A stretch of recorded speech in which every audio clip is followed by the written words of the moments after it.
We all remember the iconic moments that redefined action cinema, the bullet dodging in The Matrix, the gritty realism of Die Hard, the explosive chaos of Mad Max, Fury Road.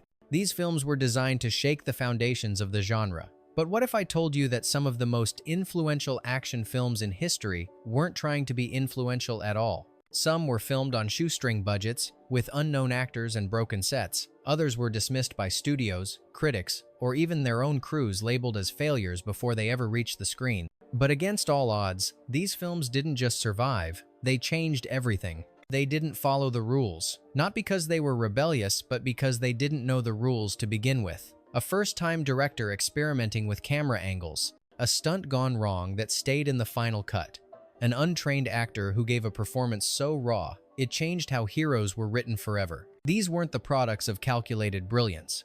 These were accidents, mistakes, risks taken out of desperation or pure ignorance. And yet, these very films went on to inspire generations of filmmakers, reshape how action was choreographed, and turn nobodies into legend. They didn't plan to break the mold, they just did. Some introduced realism when audiences expected fantasy. Others rewrote how violence was portrayed on screen, not with flashy choreography, but with sweat, panic, and consequence. And some became cult classics only years later, long after their initial box office failure. What if the future of cinema was built on chaos? What if the films we celebrate today only exist because someone, somewhere, made the wrong decision? Let's dive into 15 action movies that weren't supposed to be revolutionary, but somehow, by mistake or miracle, they changed the genre forever. Mad Max, 1979. No one expected a film shot in the Australian outback on a micro-budget to ignite a global action phenomenon. Mad Max, directed by former ER doctor George Miller,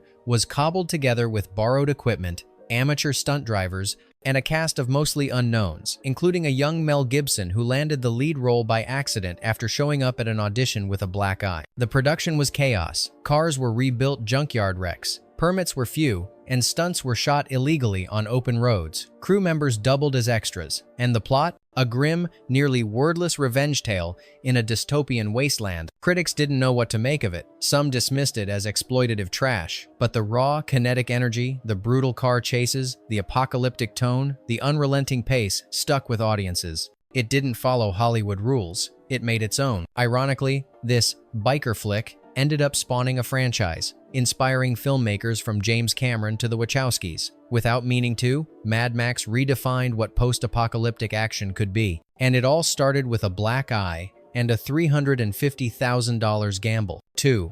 First Blood, 1982. When audiences think of John Rambo, they imagine the muscle-bound warrior from later sequels. But in First Blood, Sylvester Stallone's iconic role began not as a fantasy hero, but as a broken Vietnam vet hunted through the woods, haunted, fragile, and deadly. The film was supposed to be a straightforward action thriller. Instead, it turned into a meditation on trauma and the violence of returning home from war. The studio hated the first cut. Stallone even offered to buy the film back and destroy it. Cuts were made, dialogue trimmed. What emerged was a lean, tense film that painted its protagonist as both predator and victim. The action felt grounded, painful, real. No one expected it to resonate. But First Blood struck a nerve with veterans, critics, and fans alike. Its unexpected depth made it a template for the damaged hero archetype that would dominate 80 seconds action. A film that almost got shelved ended up rewriting what action heroes could be. The Bourne Identity,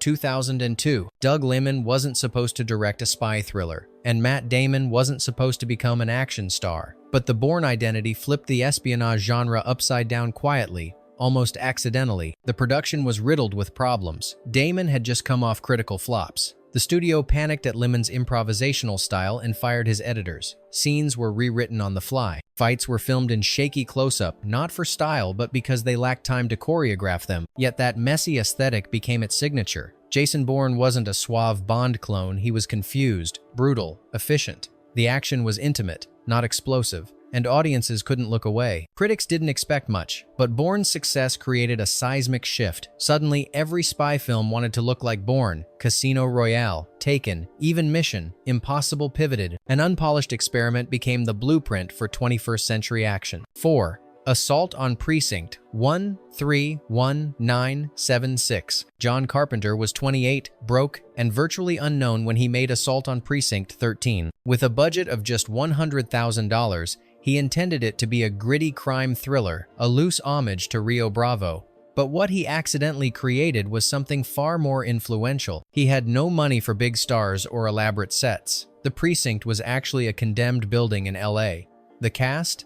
Mostly unknowns. Carpenter even composed the film's now iconic synth score himself because he couldn't afford a composer. What stood out and what changed the genre was the film's stripped-down tension. The faceless gang, the relentless siege, the pulpy violence. Carpenter had unintentionally created a template for the modern under-siege action subgenre, from Die Hard to The Raid. It was ignored in the US, but when it premiered in Europe, critics hailed it as a masterpiece of minimalism and menace. From a forgotten warehouse in California, Carpenter had shaped the future of claustrophobic, high-stakes action, and he didn't even mean to. 5. Ong Bak, Muay Thai Warrior, 2003. There was no CGI, no wires, no Hollywood stunt team, just a virtually unknown Thai actor named Tony Jaa and a daredevil spirit that would jolt the entire world of action cinema. Ong Bak was supposed to be a modest Thai film, but when footage surfaced of Jaa's jaw-dropping physical feats, leaping through barbed hoops, flipping over moving cars, scaling walls with no harness, audiences everywhere took notice. The plot was paper-thin, dialogue forgettable, but the action raw, visceral, authentic. It reminded viewers of what martial arts films used to feel like before wires and slow motion. Suddenly, filmmakers from Hollywood to Hong Kong were rethinking choreography. The Bourne franchise got grittier. The Raid wouldn't exist without Ong Bak. All from a movie where the biggest special effect was Tony Jaa's legs. It didn't set out to change the rules. It just showed what action looked like when you removed everything fake. Sis, El Mariachi, 1992. With just $7,000, a borrowed camera, and no formal crew, 3-year-old Robert Rodriguez made El Mariachi as an experiment. He was supposed to sell it to the Mexican VHS market. That was it. Shot in 2 weeks with non-actors, the film featured real locations, improvised effects, and Rodriguez himself juggling nearly every job on set. Bullets were suggested with sound effects, props were borrowed from friends. The guitar case? Hollow. And yet, this little film intended for obscurity caught the attention of Columbia Pictures, who bought it, cleaned it up, and released it theatrically.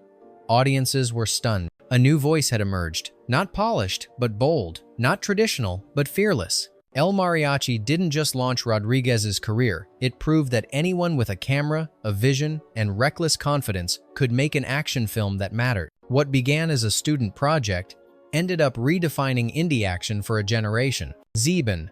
Die Hard 1988. When Die Hard was announced, most people rolled their eyes. Bruce Willis was a comedic TV actor, not an action star. The source material was obscure, and the studio? Nervous. Marketing even hid Willis's face on the first posters. The production wasn't smooth either. Fights were rewritten on set, explosions ran over budget, and Willis? He had a bad back, a limited schedule, and constant doubts about the film's tone. But what emerged was lightning in a bottle. John McClane wasn't a super soldier, he was barefoot, bleeding, and barely hanging on. The setting, a single building under siege, added claustrophobia. The villain? Suave, articulate, and unforgettable. Die Hard wasn't just a hit, it became a blueprint. The one man against many formula spawned copycats for decades. Speed, The Rock, Air Force One. A movie that was mocked on arrival ended up becoming the action genre's holy text.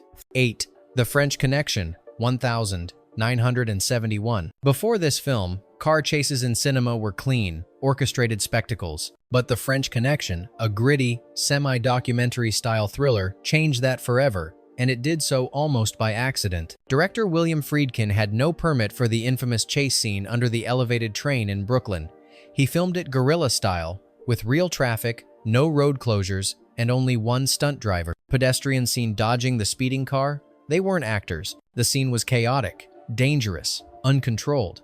But that's what made it iconic. The film's rough style, handheld camera work, and morally ambiguous protagonist stunned critics. Audiences weren't used to this kind of realism, where heroes were flawed and violence felt dirty. Friedkin didn't set out to revolutionize action. He just wanted it to feel real. And in doing so, he made history. 9. RoboCop 1987. When RoboCop was first pitched, even the actors laughed at the title. "It sounds like a kid's cartoon," one producer said.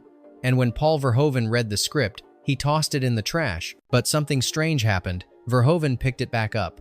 He realized the satire buried in the ultra-violence. The film wasn't just about a cyborg cop, it was a commentary on corporatism, identity, and the media. The production was a mess. The suit was so hot the actor nearly collapsed. Scenes had to be cut for extreme violence. And still, no one expected anything beyond B-movie schlock. But RoboCop delivered a brutal, intelligent, and unforgettable vision of the future. Its blend of pulp, gore, and philosophy inspired filmmakers across genres. It wasn't supposed to matter. It became a classic. Sometimes the dumbest title hides the smartest ideas. 10.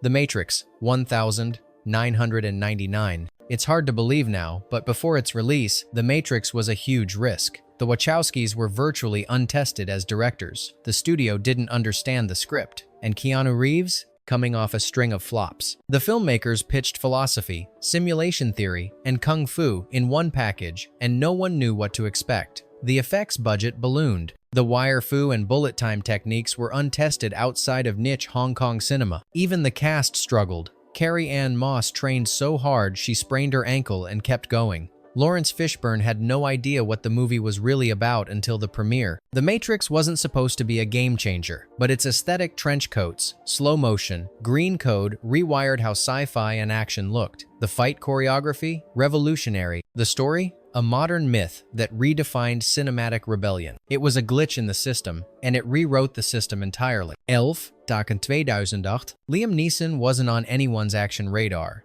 At 56, he was known for drama, not roundhouse kicks. Taken was marketed quietly, dumped in Europe first, and given little fanfare, but something clicked. The story was simple. A father rescuing his daughter. But Neeson's cold delivery, combined with savage, close-quarters combat and that now iconic phone call, "I will find you and I will kill you," struck a nerve. The fights were tight, brutal, fast, no wire fu, no witty one-liners, just violence that felt earned. Neeson didn't look like an action hero, but that made it work. He was believable, ruthless. The success was staggering.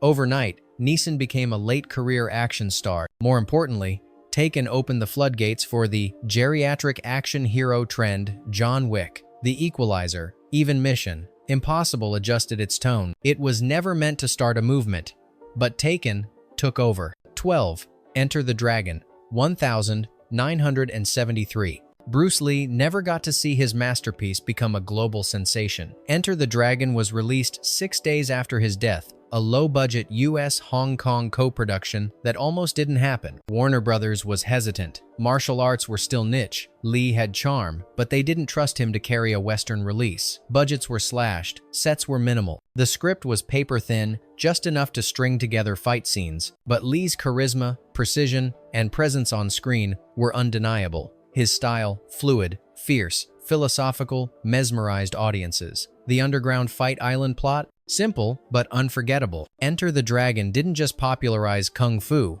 it introduced a new kind of action hero. Graceful, spiritual, unapologetically Asian. Its impact echoed across decades from Kill Bill to Mortal Kombat to The Matrix. What was meant to be a disposable martial arts flick became a cultural lightning bolt. 13. The Raid 2011. Gareth Evans didn't speak Indonesian. He was a Welsh filmmaker living in Jakarta when he stumbled upon a local martial artist named Iko Uwais. The idea? A low-budget cop thriller shot almost entirely inside one crumbling apartment building. What he accidentally made was a revolution. The Raid was shot for less than $1.1 million. It had no stars, no CGI, and a plot you could summarize in one line. But the action? Pure, relentless adrenaline. Hand-to-hand combat sequences that felt like war. Sound design that made every bone crunch echo. Cinematography that threw the audience into the fight. Western audiences were stunned. Directors like Gareth Edwards and Chad Stahelski cited The Raid as a new standard. Suddenly, slick Hollywood choreography felt artificial. Real violence was back in vogue. The Raid didn't set out to make history. It just went for the throat and left a mark the genre still hasn't recovered from. 14. Speed 1994. The pitch was laughably simple. A bomb on a bus that explodes if it drops below 50 miles per hour. Studios passed, directors passed. Even Keanu Reeves, known mostly for indie drama and Bill and Ted, was an odd fit for an action lead. But Dutch cinematographer Jan de Bont, in his directorial debut, saw potential. He focused not on muscle or bullets, but momentum. The film became a symphony of tension, a ticking clock on wheels. The villain, played by Dennis Hopper, chewed scenery with theatrical menace. Sandra Bullock, cast as a nobody, stole scenes and hearts. And Reeves, calm, quiet, believable. Speed proved that action didn't need spectacle. It needed stakes, movement, simplicity. It was never meant to win awards. It just asked a question. What if a film refused to stop moving? The answer: it became one of the decade's most influential thrillers. 15. Predator, 1987. It started as a joke. What if Rocky fought an alien? That was the pitch, literally. The script was a mashup of Commando and Alien, sold with little confidence. On set, nothing worked. The original creature suit looked ridiculous. Jean-Claude Van Damme, originally cast as the Predator, quit. The jungle heat wrecked the equipment. Morale dropped. But then, something shifted. Stan Winston redesigned the alien. The script leaned into survival horror. Arnold Schwarzenegger, at his peak, played it straight, not as a superhero, but as prey. The result? A tense, sweaty, brutal chess match between man and monster. Critics were unsure. Was it sci-fi, horror, action? The answer: all of the above. Predator didn't follow the rules. It mashed genres before that was cool. It gave us an alien icon. It inspired sequels, reboots, memes, and a new kind of hypermasculine thriller. What began as a joke became a classic. Bonus fact: Hard-Boiled, 1992. This one didn't make the top 15, but it might just be the strangest of all. Hard-Boiled was meant to be John Woo's farewell to action, not a love letter. Burned out from years of stylized violence, Woo wanted to pivot to drama. He planned to kill off his signature cop character at the end, but somewhere between gunfights and tea shop shootouts, something else took over. The production was insane. Entire action scenes were rewritten mid-shoot. The hospital finale, over 30 minutes of non-stop chaos, had to be filmed in one-take segments because they couldn't reset the explosions. Chow Yun-Fat suffered burns. Crew members fainted from heat, but none of it felt choreographed in the Hollywood sense. It was balletic madness, a camera gliding through fire and bullets, bodies flying in slow motion, doves fluttering in the crossfire. Audiences had never seen action presented as poetry. Ironically, this goodbye became the film that launched John Woo into Hollywood, inspiring The Matrix, Face Divided by Off, and generations of directors who wanted to blend grace with gunfire. Hard-Boiled was never meant to set a new standard. It was meant to end one. Instead, it redefined the possibilities of action, not as brutality, but as balletic myth. Which of these films surprised you the most? Was it the no-budget indie that launched a franchise, or the studio misfire that rewrote cinematic rules? Sometimes, the greatest revolutions don't start with intention, they start with accidents, chaos, or pure desperation. So we want to know, which mistake made the biggest impact on you? And are there other overlooked action films you believe changed the genre without even trying? Let us know. The next accidental masterpiece might already be out there.